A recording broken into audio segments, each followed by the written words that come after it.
if you could put everything I love in a story, it would probably be The Vanishing Half. I adore it. It is this sprawling narrative that takes over like 4 decades, and we follow these two twin sisters who grow up and then go their own ways, and then their daughters come back as adults, and pretty much these two twins are born into a town that is really, really obsessed with whiteness, even though it's historically black.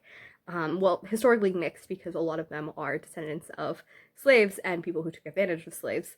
But they become more and more obsessed with marrying people and having children with people who have lighter skin. And they run away, and when they're 16, and one ends up passing for white and marrying a white man and having like this blonde California girl, and the other ends up marrying a very dark-skinned man and having a very dark child. So you have these people who end up being cousins and meeting each other, but one has been dealing with historic racism and like really bad, even by other people who were black. She dealt with a lot of colorism, and the other one doesn't even know that she is black. Her mother has hid this her entire life and like routinely lied and pretended like her family was dead, and that like is just very touchy about like her past whatsoever. So she doesn't know anything, and to all her things she is a white woman. And it's very interesting, the story, and just I don't know, I like the plot isn't that much important, like it's more like a character journey, and none of them are, they're all very flawed characters, and they're all very wonderful characters at the same time. And I love that no one becomes like a saint. I don't know. The stories are just very touching, but also very real. Like they don't feel like cookie cutter, you know? And we have a wonderful trans story that is also wonderfully portrayed, especially for the like 1970s that it is in. And yeah, like it's a great story. And the way that it is presented is very like non-dramatized. It's just like part of their story, which is also great. Um, yeah, pretty much I love everything about it. The end didn't end as I thought it would, and I still have thoughts about that that haven't completely resolved. So I'm gonna have to figure that out. But I did like the fact that it just felt like, I don't know, like a slice of life, but like with really complex ideas and discussions around it. And yeah, really recommend it if you like boring, really meaningful books, because that is my genre. This is me being very brave because I hate unhauling, as in I've only done it one, books one. But, like I've read a bunch of these and I don't love them, and like these two I don't think I'm ever gonna read. These ones I've tried to read the first book like 4 times, have failed. I love Neil Schusterman. I got this for free, so I really wanted to read it, but I don't think I ever will. And this is Shakespeare manga, which I thought was great, but like I didn't love the adaptation of it. These books I hated. This one I hated the first one, even though it sounds like something I would love. So I've never read the second one.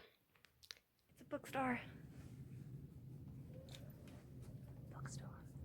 Do you have any books you want to get? I haven't found any yet, but we're going on a little free library hunt. Because they're free. I got Daphne du Maurier, and I have E.M. Foster, and I'm very excited.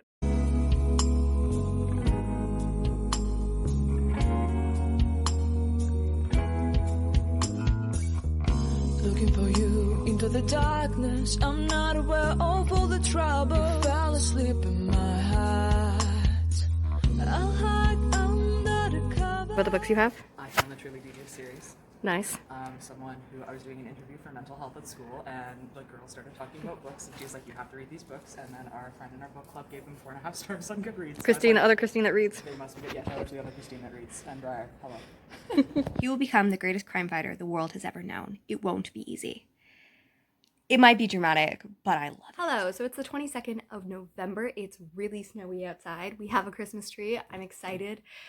I wish it was a little warmer, but it's still November.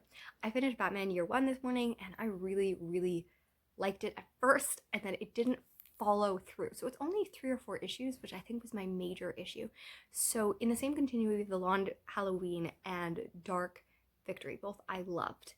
But they had 12 issues, so you really got to see kind of one per month, one per holiday, because of the holiday killer and stuff like that. But here, we have 4 issues for a year. So we start out really strong. We have Bruce and James Gordon being juxtaposed as Bruce feels really bad about coming in on like a rich thing and not knowing and being near crime, while James Gordon is very sad that his wife is going to be susceptible to crime and that he is worried about her being pregnant and them raising a family here. And then it follows throughout the thing.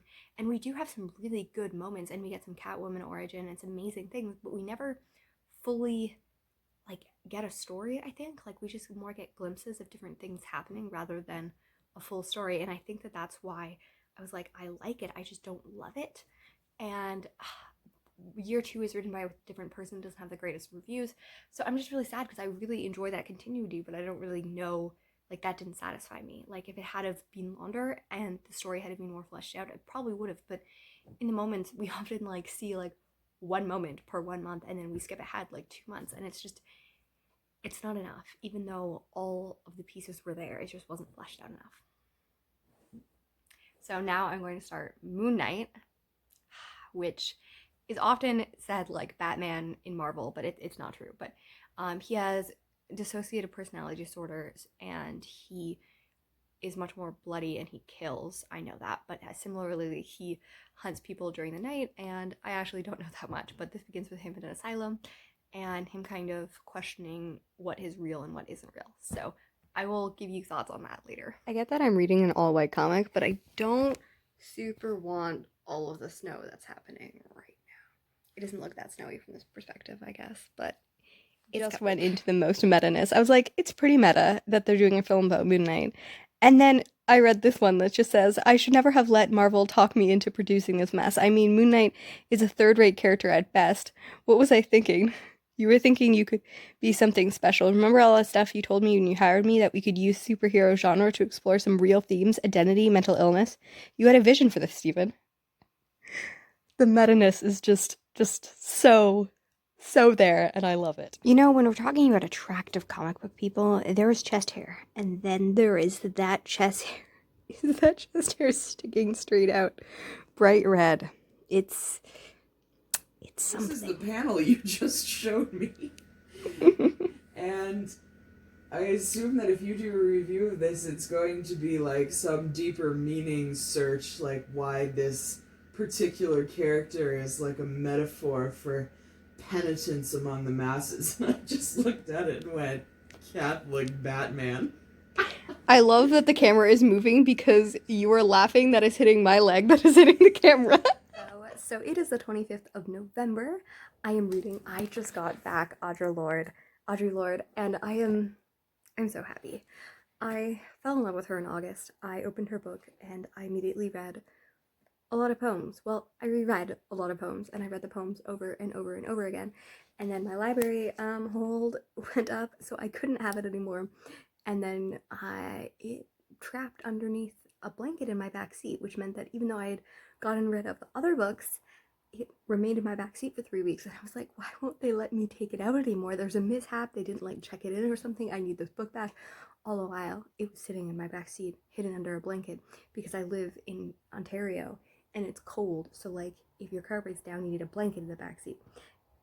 I was really sad. But now, finally, after waiting for other people to give it up, I have her again, and I'm gonna read her because I have like 450 more poems to read. And I only read 20, but I want this to be like on my best or like favorite or like whatever, because it's so good, and like all of the poems have so much meaning, and like even rereading them again, they have so much meaning to me. So I'm very excited. Other news, I started Anna Karenina last night. It's super funny. The famous first line is, all happy families are alike, but every unhappy family is different in the way that it's unhappy. It's funnier when you say it the right way. And it is really, really funny. We haven't met Anna yet, but we've met her brother or brother-in-law. And he cheated on his wife and is like, I don't understand, like, why she's upset. Like, I figured that she knew that I was sleeping with the governess. I don't know, it's really funny in the way that the characters interact and the way they think.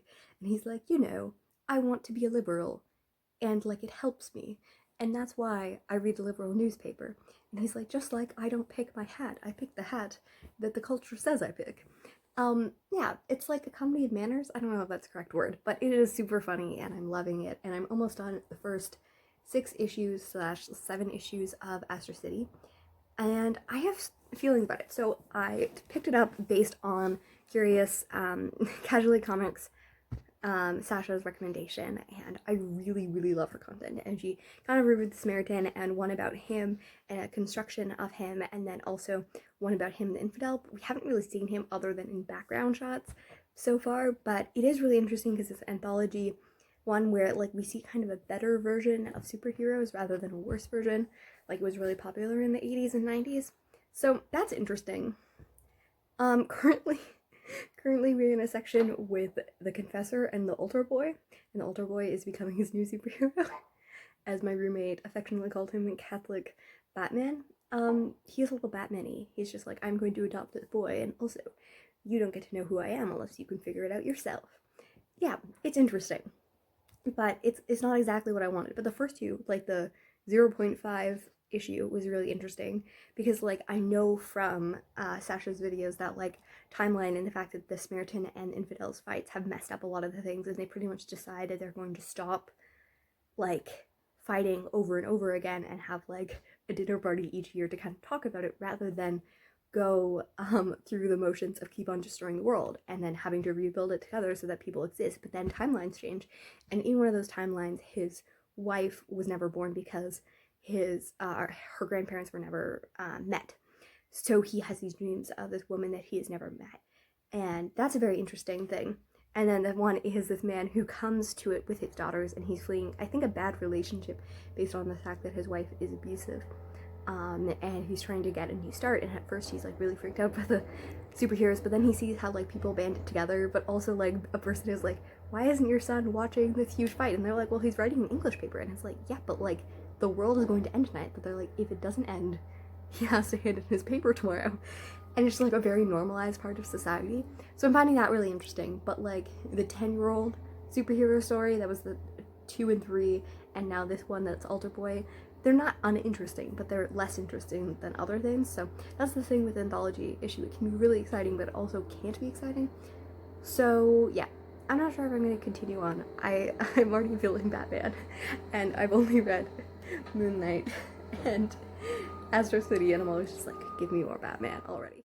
So I have fallen in love with Jacqueline Woodson this year. I read Brown Girl Dreaming as the first book I ever read in August, and then I read Before the Ever After, which crushed my soul. And I also read Another Brooklyn, which was really good as well. And I've been looking forward to reading If You Come Softly, especially since I love Audre Lorde. And the beginning of this book has a quote from her, and that's where the title comes from. If you come as softly as the wind within the trees, you may hear what I hear, see what sorrows see.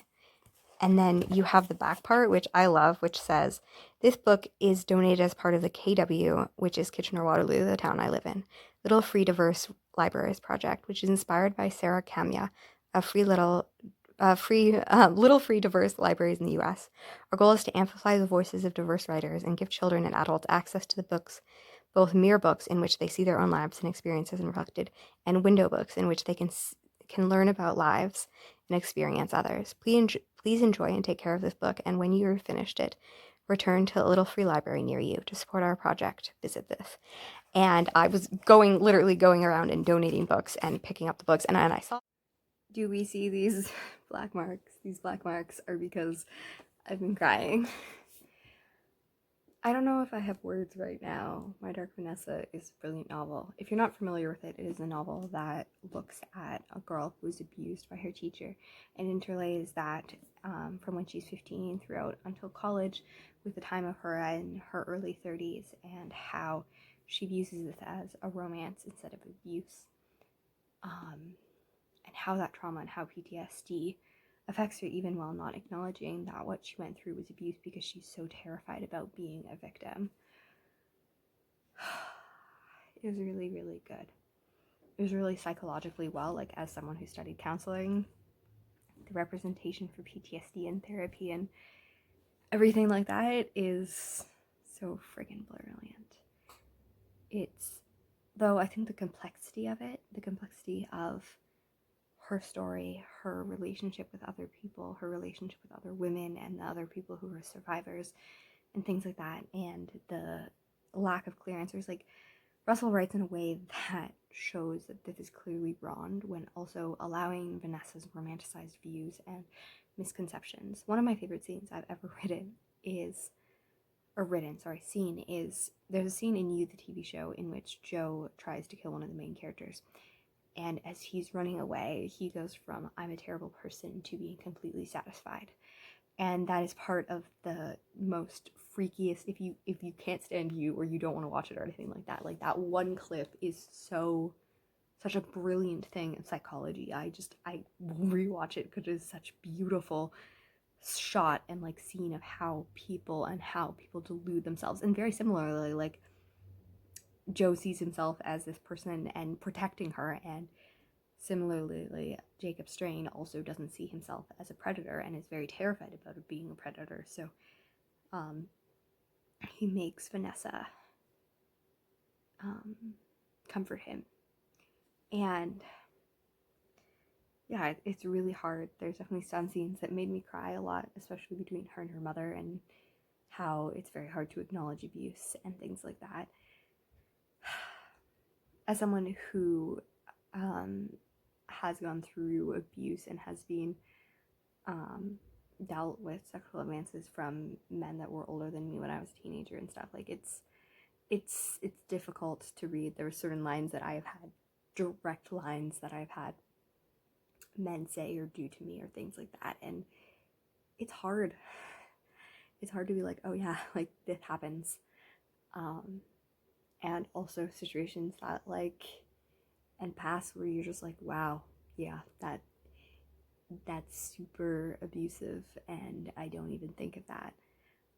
And how often people just like, not people but like we dismiss or are complicit with the sexualization, degrading, and abuse of women, and also men. Like I know tons of men who have been, and boys that have been abused, not only by other men but also women as well. And they also even more often get said that they're asking for it, because what man doesn't want sex? Yeah, this is a book that I think will always stick with me and I could reread many times. It is also beautifully, gorgeously written, not in a way that understates the horrificness of it, but almost makes it more horrifying by its beauty. Yeah, those are my thoughts. I'm gonna sit in silence and think about the world now.